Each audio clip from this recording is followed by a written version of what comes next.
Comeza o acto de investidura como doutor honoris causa do excelentísimo señor don José Ángel Valente. Prégolle o secretario xeral que, acompañado do portador da vara, vaya a buscar o padriño e o doutorando.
Recto, magnifique,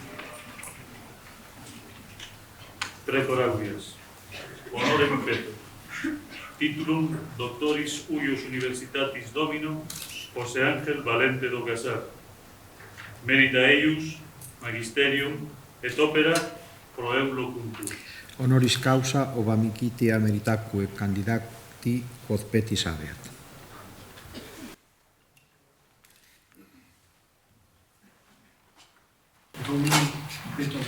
Do venia.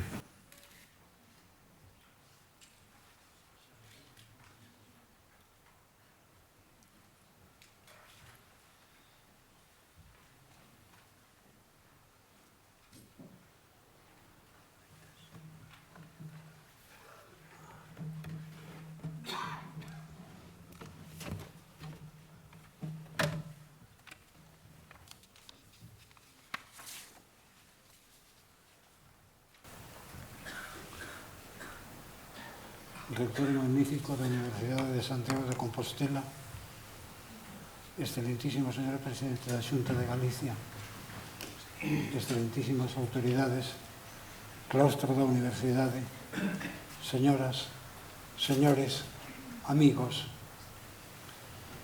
chega a todos e a cada un o meu máis sinxelo reconocemento e moi en particular ao profesor Claudio Rodríguez Ferro, que tivo o ardimento de apadriñarme, el, tan novo, o que supón cargar coas máis duras responsabilidades que puderan por vir desta casa. Quixera principiar esta intervención non con palabras miñas, mas facendo miñas as do comezo do famoso discurso feito por Paul Celan en Bremen no ano 1958.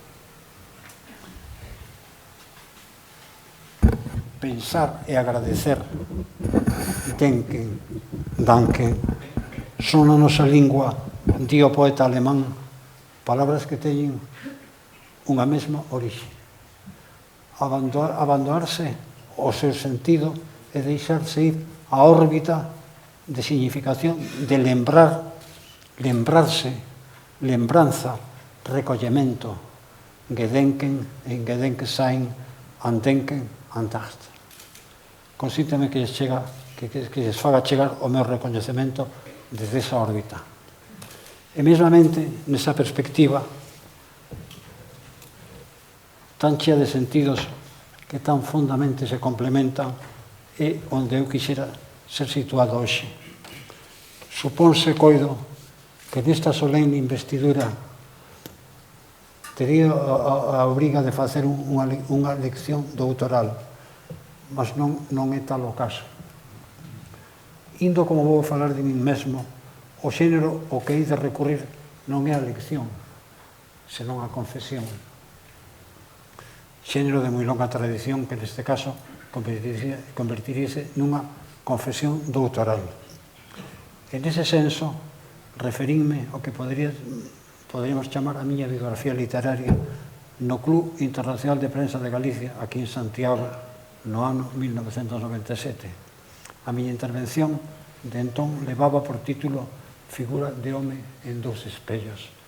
E tal é o problema, e tal é a natureza da miña confesión.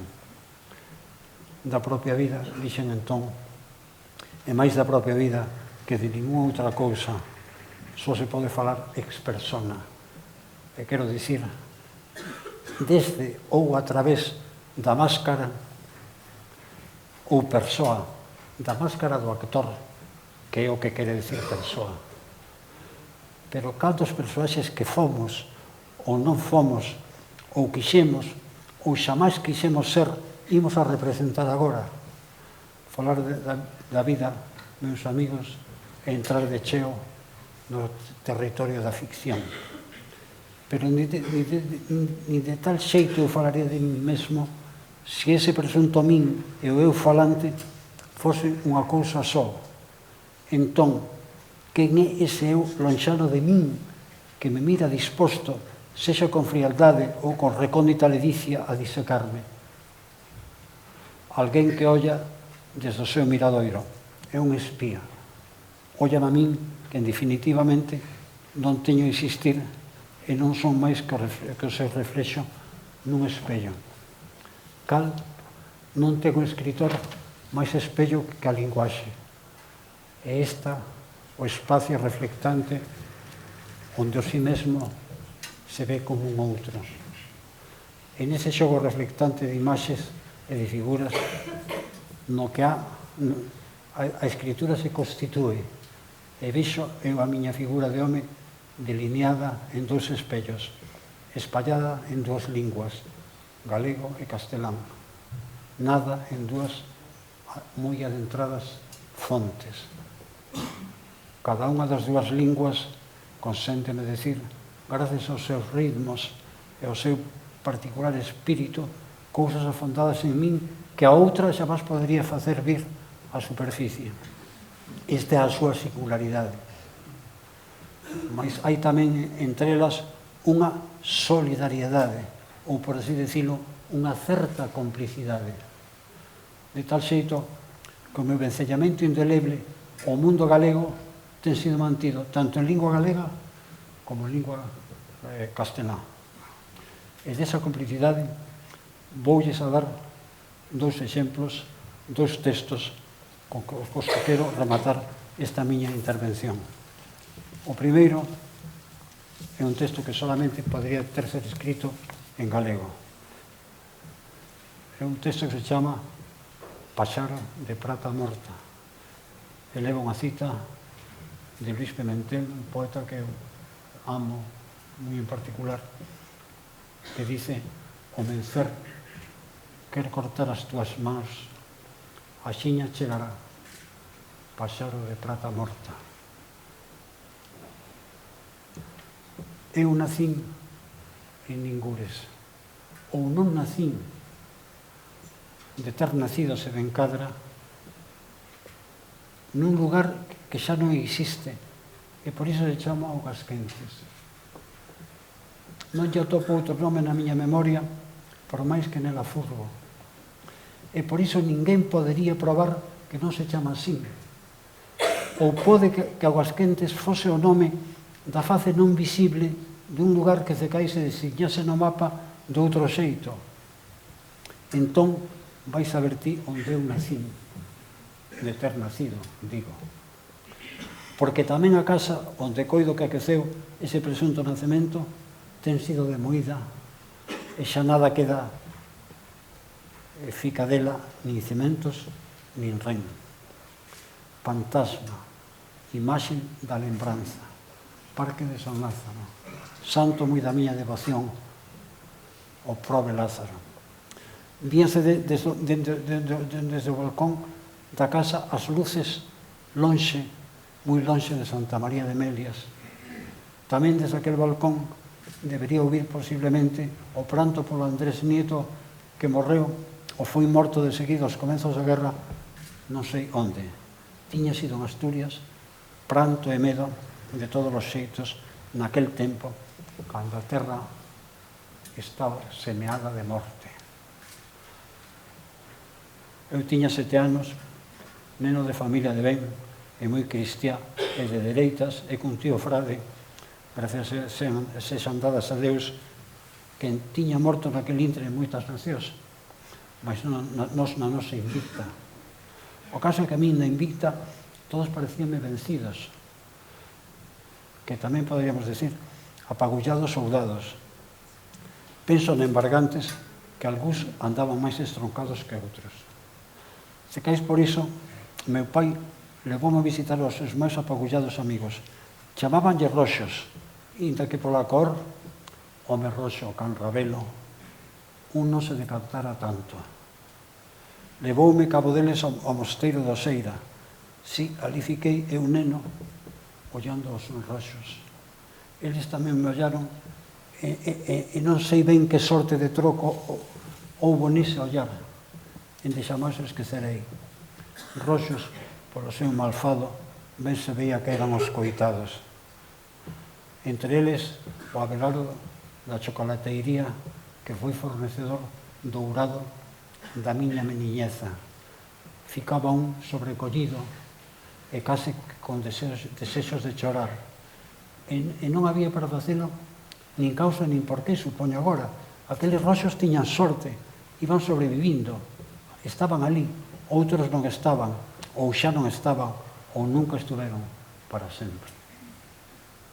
Meu pai, inda que dereiteiro e do Corpo de Cabaleiros de Santiago, falanxes de segunda línea, negouse a sair ao vencer nos camións para que tiña que ter saído nos os cativos non nos sabíamos, que foi arrestado. Ninguén nos clarexaba o segredo. Nos íamos lo ver no resto e el ficaba malencónico. E aquí neste punto era, nesta malenconía, crítica e biografía converxen ou son de feito unha mesma cousa. Agua que move o mesmo muiño. Xa nos agora que somos como a crap, que estamos escoitando como crap a fita da radeira. Non temos tempo nin vagar para a crítica como metodoloxía. Xa só sentimos a crítica como afinidade ou case que diríamos como autobiografía. E nesa afinidade de reigaño é onde fai Pimentel a súa aparición. Fidalga e fonda figura. Paxaro de prata viva. Pimentel. Sonoridade do nome. Segredo da persoa. Ninguén no seu tempo na nosa lingua falou poéticamente con misterio maior. Máis alá da néboa, máis alá do mar, máis alá da chuvia, máis alá do bosque. Onde? Alén. Terra de alén, a nosa terra. E máis alén, máis alá de alén, e alén de alén, que biche Pimentel? Un home morto na cuneta. Unha muller que chora. A nada. Paxaro de prata morta. Ficaba noso pai no resto malencónico. Os camións do mencer semeaban de mortos as cunetas. onde nós decíanlle levar a alguén as Claudias ou claudialo. Canta a soidade no ar, canta na terra, cantos secretos enchen pimentel as túas verbas de luces e de sombras. O segundo texto que les vou ler mostra esa complicidade con que se produce na miña escritura o castelán apoiando o meu mundo galego. Este texto podía ser escrito en castelán porque é un texto ideolóxico. O título é Castelao 86.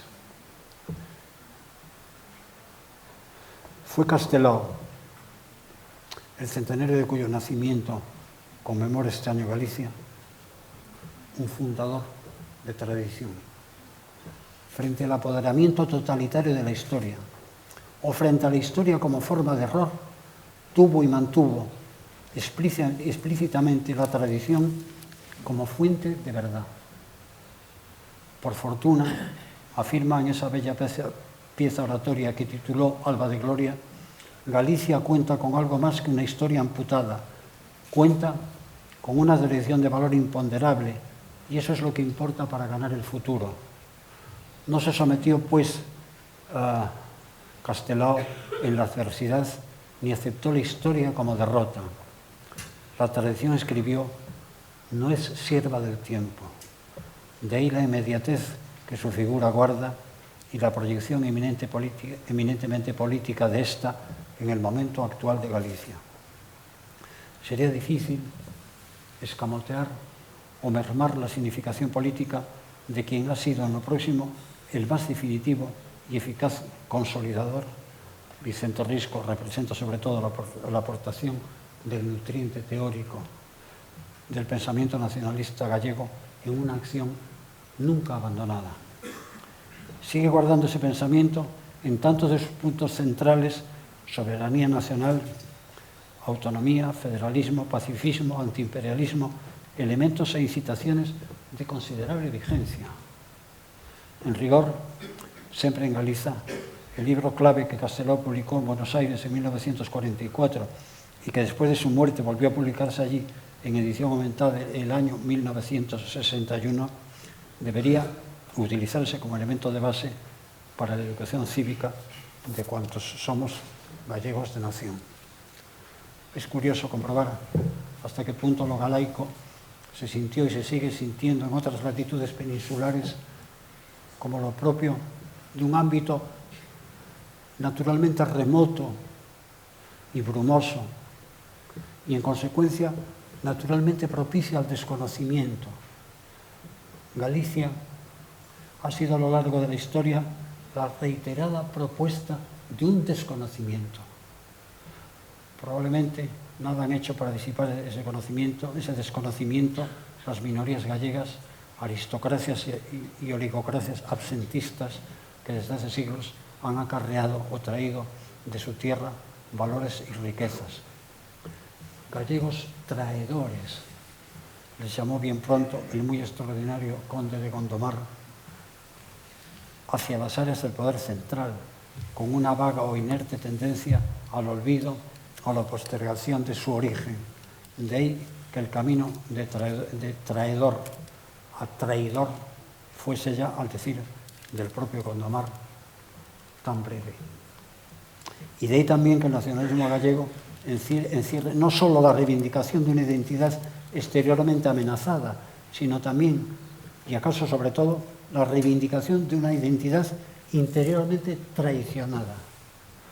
También se explicaría así, y no solo por su inevitable arrastre arcaizante de sus orígenes románticos, el populismo de los nacionalismos gallegos y la imagen de Galicia constituida fundamentalmente como una nación de campesinos y de marineros.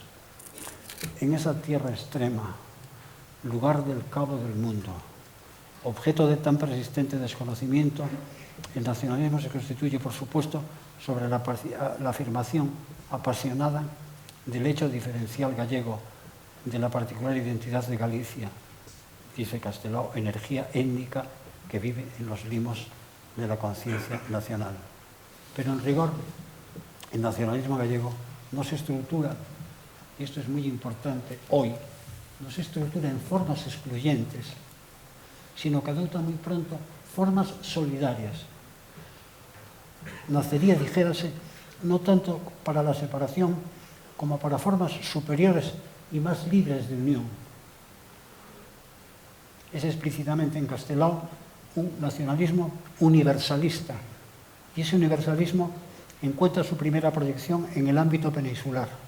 Creemos, escribe Castelao, que el separatismo es una idea anacrónica y solamente lo disculpamos como un movimiento de desesperación que jamás quisiéramos sentir.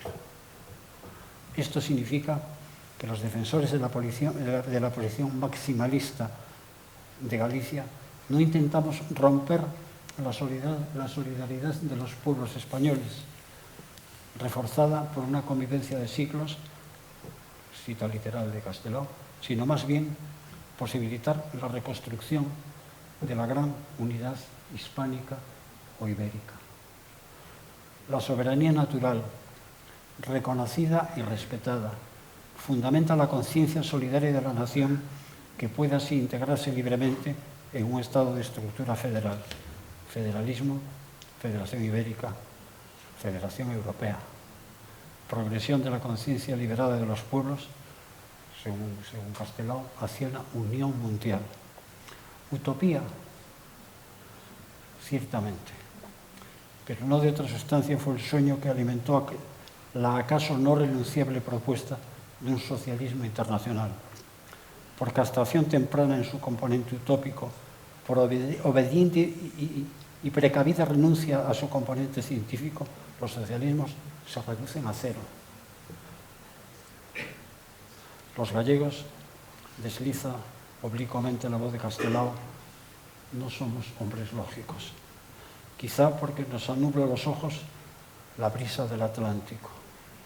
La lógica, en efecto, está en la burda reducción de la política al arte de lo posible, en la desmovilización del imaginario colectivo, en el pragmatismo del poder que atiende sobre todo a la perduración de este, en el hábil surcido del discurso electorero que se teje y desteje a la vez en el hilo inconsútil de la caciquería y del clientelismo. Todo lo que Castelao combatió, todo lo que pertinazmente aún sobrevive. No somos los gallegos hombres lógicos. La utopía por eso. Muchas gracias.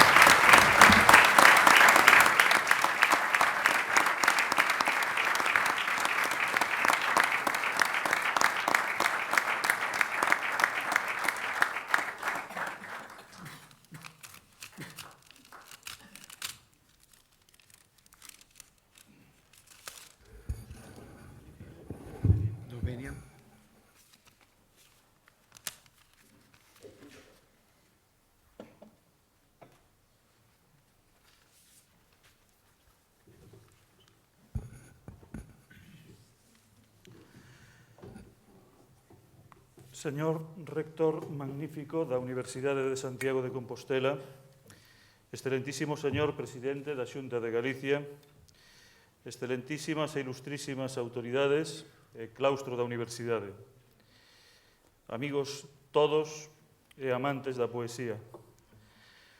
José Ángel Valente é, sen dúbida, un dos escritores máis importantes das letras hispánicas e da cultura europea do século XX. Efectivamente, se ben foi un dos máis críticos e significativos autores da literatura española de posguerra, a súa progresiva vinculación a outros ámbitos por razóns profesionais, como a Universidade de Oxford ou o funcionariado internacional en Xenebra e París, ou estritamente culturais, pois participou nas máis variadas empresas literarias e interartísticas en moi diversos puntos do mundo, converteron a Valente nun necesario e imprescindible referente intelectual no avance da cultura da busca e do coñecemento. E isto foi así tanto polo que a súa deslumbrante obra creativa e a súa lúcida reflexión intelectual revelan constituídas en manifestación dunha verdadeira vanguarda integral, como polo seu entrañamento coa máis exixente conciencia crítica no ético e no estético.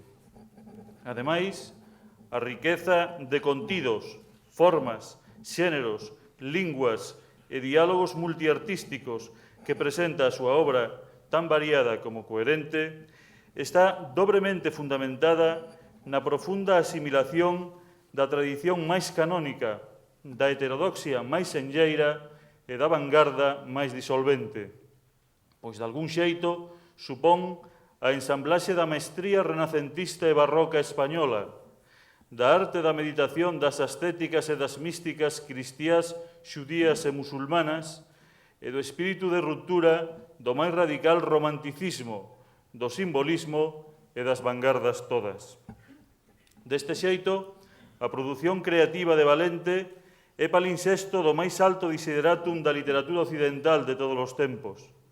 Dende o inicial magisterio de Quevedo e dos metafísicos ingleses do século XVII, a posterior metapoética da modernidade, representada por Lautréamont e Rimbaud, por Cernuda e Lezama, ou por Celan e Llavés, pasando pola constante compaña de Juan de la Cruz, ou polos descubrimentos de Hölderlin, da cábala ou da mística sufí.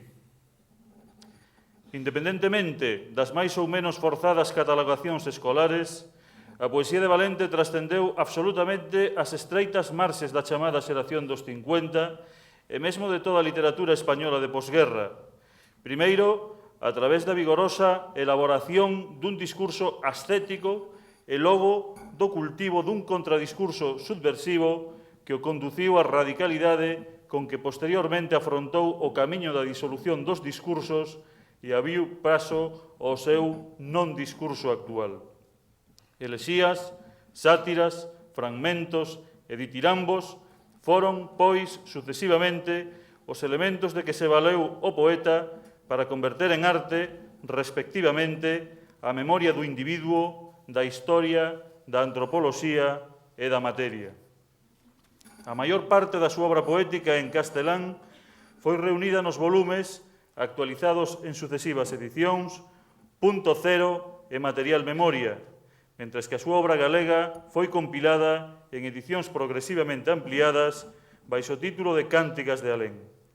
Neles podemos encontrar un poeta verdadeiramente aberto a todas as excelencias. Pero as excelencias de Valente como poeta non deben facernos esquecer as que o caracterizan como prosista, tan valoradas pola súa perfección borgiana como temidas polos poderes totalitarios que fustiga. En efecto, cultivador da máis rigorosa e demoledora prosa narrativa, a súa primeira obra neste xénero, número 13, foi secuestrada pola censura franquista e ocasionoulle un auto de procesamento, pero os contos que a compuñan foron rescatados posteriormente e reunidos no conxunto El fin de la Edad de Plata, seguido de 9 enunciaciones.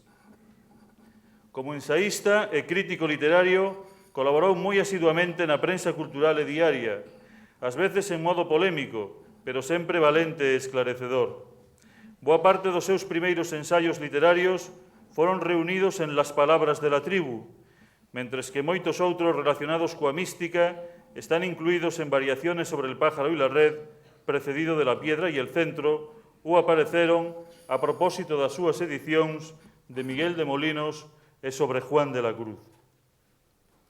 E compre non esquecer tampouco o seu importante labor como traductor de diversas linguas ao castelán, como evidencian as súas versións dende o inglés, o alemán, o italiano, o francés e o grego, así como a súa traducción de Hölderlin dende o alemán ou galego. Por suposto, as múltiples aportacións á cultura contemporánea non pasaron desapercibidas á hora de certos recoñecementos, tantos e tan importantes que non podemos enumerar aquí.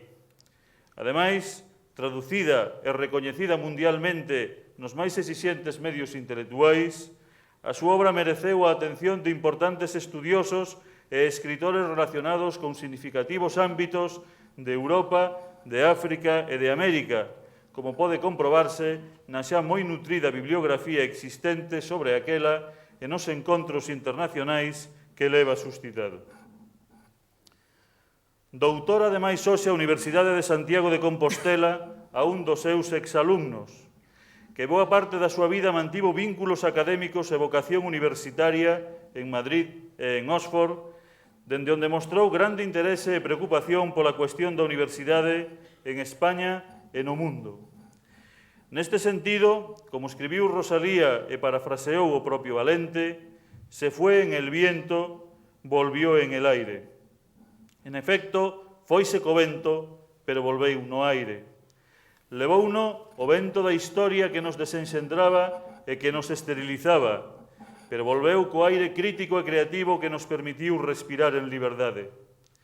Porque coa súa obra viñeron os 4 elementos que conforman ou que deben conformar o noso mundo e que sempre lle agradeceremos. O lume purificador, a auga originaria, a terra desprovista de poderes, o aire libre, en fin, que para sempre o trouxo na palabra. Por iso temos que asumir con el todo o que de avanzado a historia desta universidade convoca e mesmo do que desconvoca.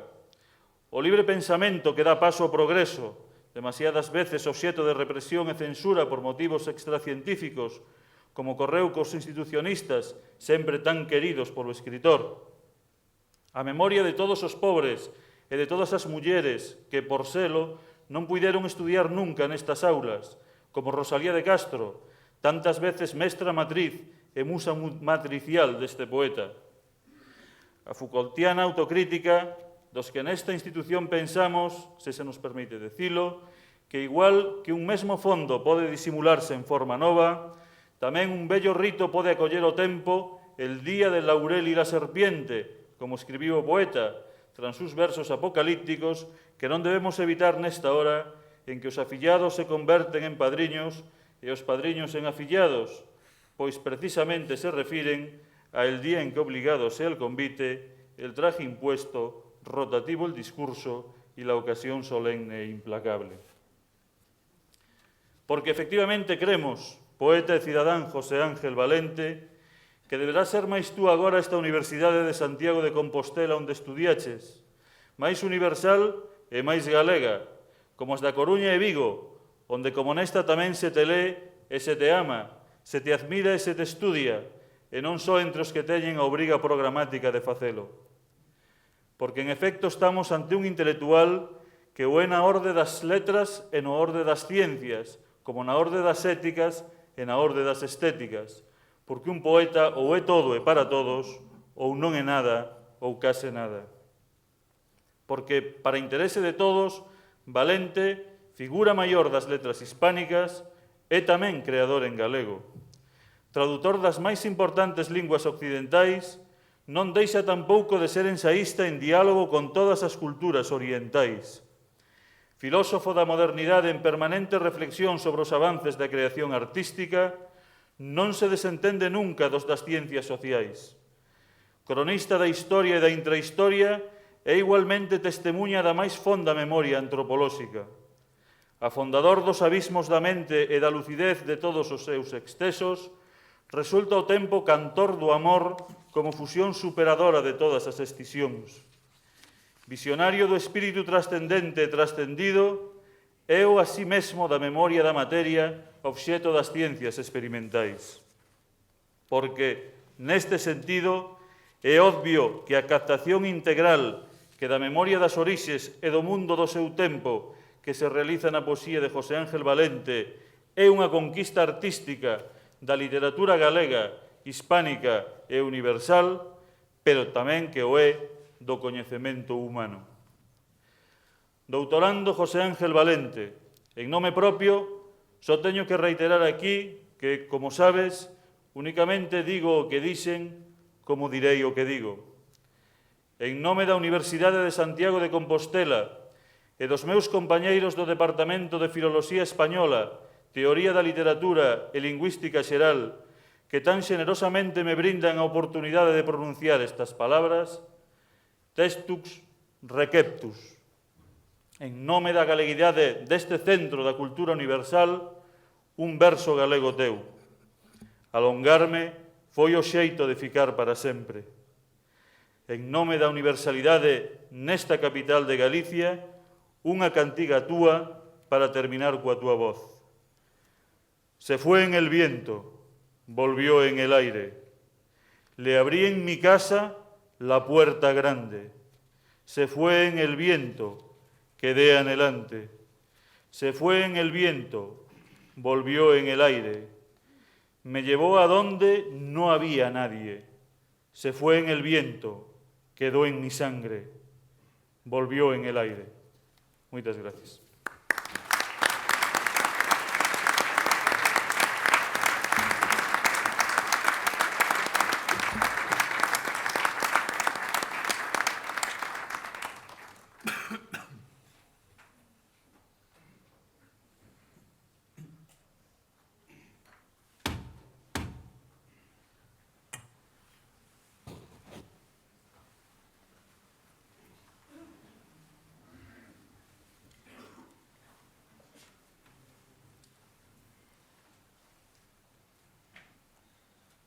Autoritate igiturmi conquesa legibus regni tibi domino José Ángel Valente confero gradum doctoris honoris causa in filologia e commito praeclaro domino Claudio Rodríguez Fer patrono tuo ut te insignibus doctoralibus decore.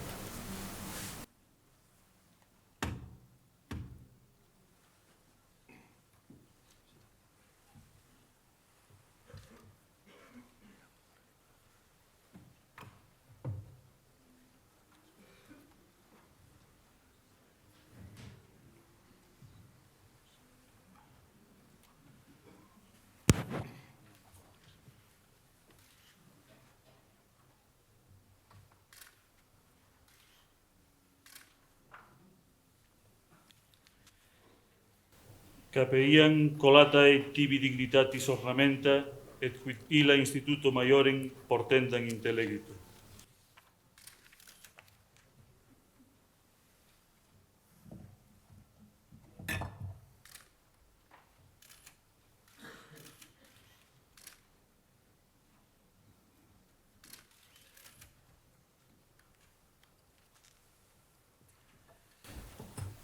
Pileus sic liberalis tibi sit bellum laurem coronamentum, quod anavantur post certamen victores.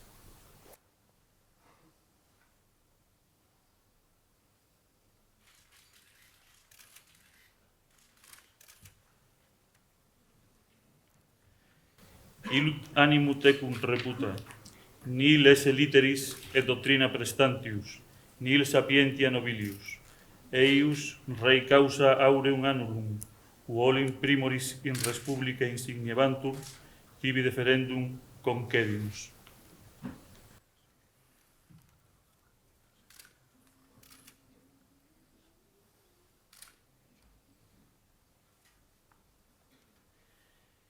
Librum ad facultatis nostra studia pertinentem, clausum et reseratum, concedimus, eunque similesque exedito, scholae loco explicandi, interpretandique, tibi ius esse escrito.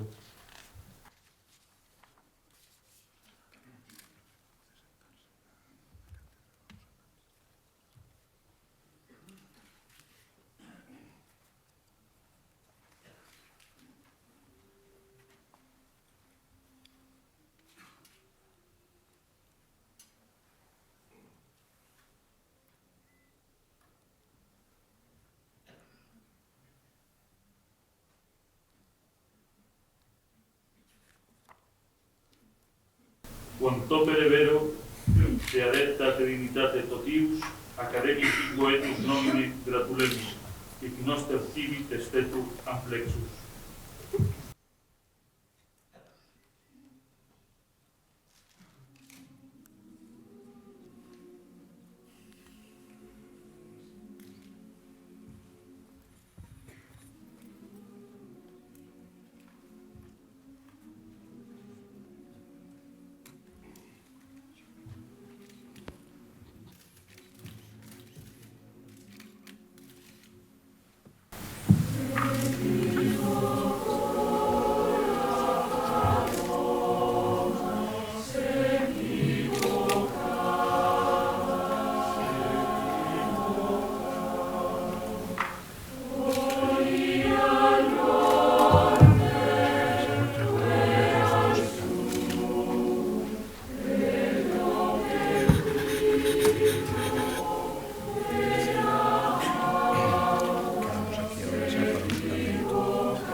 Attendito nuevamente. Iura salimpere quae secuntur. Semper uicunque fueris, iura privilegia et honorem uius universitatis eiusque doctorem conservani. Favorem et prudentem consilium praestare quotens fuere requisitus. Et eam eiusque doctores ab omni calumnia verbo et opere defendere. Sic Dio, et sic volo.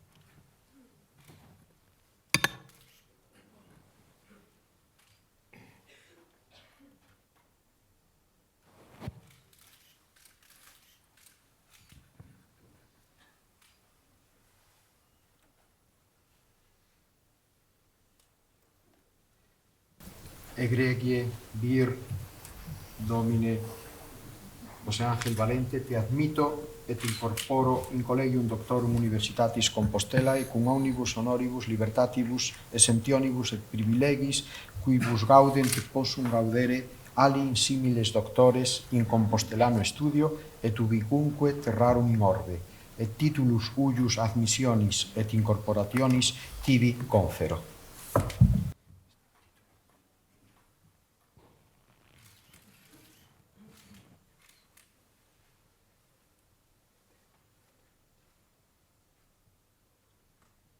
Et ego tibi omnibusque doctoris gratias quam plurimas libertissimi abo.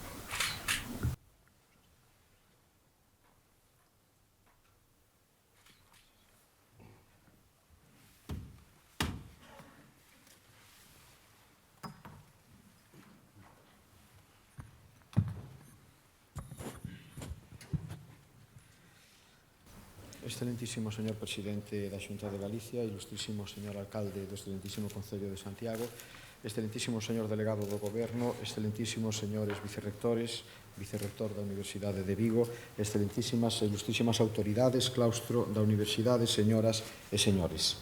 Con este doutoramento honoris causa de José Ángel Valente, a Universidade de Santiago de Compostela homenaxea a un dos seus máis ilustres antigos alumnos e, a través del, quere render unha homenaxe á poesía.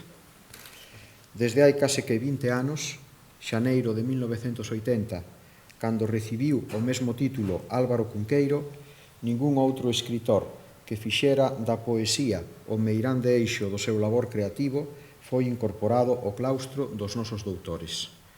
Cunqueiro foi tamén narrador, dramaturgo e xornalista, pero a pegada poética da súa pluma é inconfundible. Valente é, así mesmo, traductor, ensaísta e cultivou a prosa narrativa. non embargantes, a súa voz lírica en castelán e en galego conta xa entre as máis sobranceiras da nosa contemporaneidade. Entre as definicións de poesía hai unha dun poeta inglés que Valente non traduciu, como si o fixo con John Donne, Keats, Hopkins ou Dylan Thomas, pero que ben poidera telo feito. Refírome a Samuel Taylor Coleridge, que nunha das súas Table Talks co seu sobrinho díxolle o 12 de xullo de 1827 que a poesía non era outra cousa que the best words in the best order, as mellores palabras na orde mellor. Non se trataba de ningunha aportación revolucionaria, porque non outra cousa di Cicerón no Orator, pero sempre admirei que un poeta prerromántico e inspirado como Coleridge fundamentara a esencia da poesía na palabra espida e na súa escolla e disposición. Na palabra que Valente invoca así nunha peza de poemas a Lázaro. Yaces e te comparto hasta que un día simple irrumpes con atributos de claridad desde tu misma manantial excelencia. Dixe ás veces dos galegos que non somos comunicativos e cando falamos as nosas frases escuetas teñen arcano sentido. Valente, en canto poeta, é tamén un home de poucas palabras, porque as súas son palabras poéticas, é dicir, esenciais, que lonxe das efusións sentimentais tentan ser ferramentas de coñecemento e de revelación. Falando dunha das súas obras, Valente declaraba: «Lo que pretendo en mi libro es lograr la mayor expresividad con el mínimo de artificios verbales. En él lo imaginativo casi no existe, está construido sobre datos reales, es una poesía de tipo realista». A este respecto é coñecida a idea de Sartre: a poesía deita cara á banda das artes non referenciais e, xa que logo, non realistas, porque o poeta négase a utilizar a linguaxe nomeando o mundo. Consideraba Sartre a palabra como unha realidade de seu, como unha cousa e non como un signo, e non a sacrificaba a favor da realidade por ela nomeable. Moi lonxe desta postura, a obra de Valente está chea de poemas afirmativos que, polo seu carácter concentrado e esencial, non descriptivo nin amplamente espallado, obvian o atranco do esquematismo de toda obra de arte literaria e logran transmitir unha emoción simple en grao de máxima pureza, proxectada intencionalmente polo poeta desde a súa experiencia ás palabras e recreada cointencionalmente polo lector desde as súas propias vivencias gracias á asunción íntima da mensaxe verbal. Así sucede tamén en tantos e tantos poemas de Rosalía, a quen Valente adica en homenaxe xustamente o seu poema do libro Breve Son, intitulado La Poesía. Entón é cando podemos dicir con Ortega que todo poeta nos plaxia e que se cumpre aquilo que se deduce dos coñecidos versos de Novalis nos que se afirma que a poesía é o único real absoluto, pois canto máis de poético haxa nun discurso lírico, máis de verdadeiro tense de achar nel.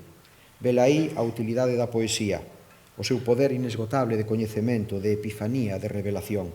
Como leemos en La Memoria y los signos, para o poeta nunca lle foi inútil a creación. Haber llevado el fuego un solo instante, razón nos dá de la esperanza. Xa foron citados aquí os versos galegos de Valente na terceira das Cántigas de Alén. Voltei, nunca partira, alongarme, somente foi o xeito de ficar para sempre. A Universidade de Santiago de Compostela fai hoxe unha lectura destas palabras como un reencontro de Valente coa que fora incipientemente a súa alma mater alá polos anos 40. A primeira adicación ao dereito dá paso axiña á vocación filolóxica do poeta, que entón non tiña acubillo nas nosas aulas, onde a historia podía cursarse soamente na Facultade de Filosofía e Letras. Será Madrid, polo tanto, o novo fogar académico de Valente, o que seguirá Oxford. O poeta acaba de confesarnos que naceu nun lugar que xa non existe, porque o seu Ourense natal fica xa na lembranza como unha fantasma do xa ido, reemplazado por unha mítica Augasquentes. En certo modo, tamén a Universidade de Santiago que el coñecera en 1946 xa non é a que hoxe o doutora honoris causa. Permanecen non embargantes na súa memoria intres, rincóns, experiencias daquela xeira inicial compostelá, así como tamén persoas, e penso por caso na lembranza tan cara a Valente de don Maximino Romero de Lema. A Universidade de hoxe admira o labor poético e intelectual do seu antigo alumno, do que é proba a laudatio pronunciada por un dos mellores estudiosos de Valente, o poeta el mesmo Claudio Rodríguez Fer, que fala en nome do departamento que fixo a proposta deste doutoramento. Eu mesmo tiven a oportunidade de promover hai uns anos unha edición completa das Cánticas de Alén, ilustrada con gravados doutro antigo alumno da nosa Minerva, o escultor vasco Eduardo Chillida. Valente voltou ás nosas aulas varias veces, desde hai xa máis dun decenio, para falar sabiamente dos alicerces da poesía, e hoxe o fai definitivamente como membro do noso claustro doctoral.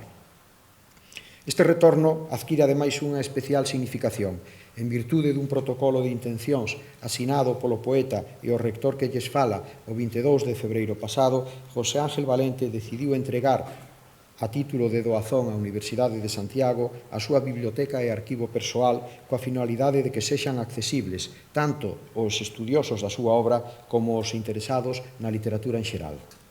A intencionalidade deste proxecto é clara: constituir un centro de referencia na materia que levará o nome de Cátedra de Extensión Universitaria de Poesía e Estética José Ángel Valente, onde se atenderá o legado do escritor composto por uns 7.000 volumes e un amplio acopio documental, correspondencia, manuscritos, fotografías e anotacións, actualmente en avanzado proceso de catalogación, e onde, desde o vindeiro ano 2000, se comezará a pescudar sobre a poesía no ronsel do pensamento e da escrita lírica de Valente. Para iso, a cátedra contará cun recinto especificamente acoutado na sede da Facultade de Filoloxía, onde se estudia naturalmente a linguaxe e as súas expresións poéticas, e que abrirá as súas portas a todos cantos, desde outros centros da universidade ou desde fora dela, sintan a mesma paixón que tanto caracteriza a Valente por pescudar na arte do coñecemento a través da palabra. E considero unha coincidencia feliz que por aquelas mesmas datas a nova Facultade de Ciencias da Información comece as súas actividades a carón de Filoloxía, pois José Ángel Valente é unha das voces máis críticas contra a prostitución da palabra dita ou escrita en van no contexto da sociedade banal desta posmodernidade capaz de corromper a linguaxe tanto como os propios fundamentos da civilización solidaria e humanista. Moitas gracias, José Ángel, moitas gracias pola súa atención, señoras e señores.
Érguese a sesión, prégolle ao secretario xeral que organice o cortexo académico.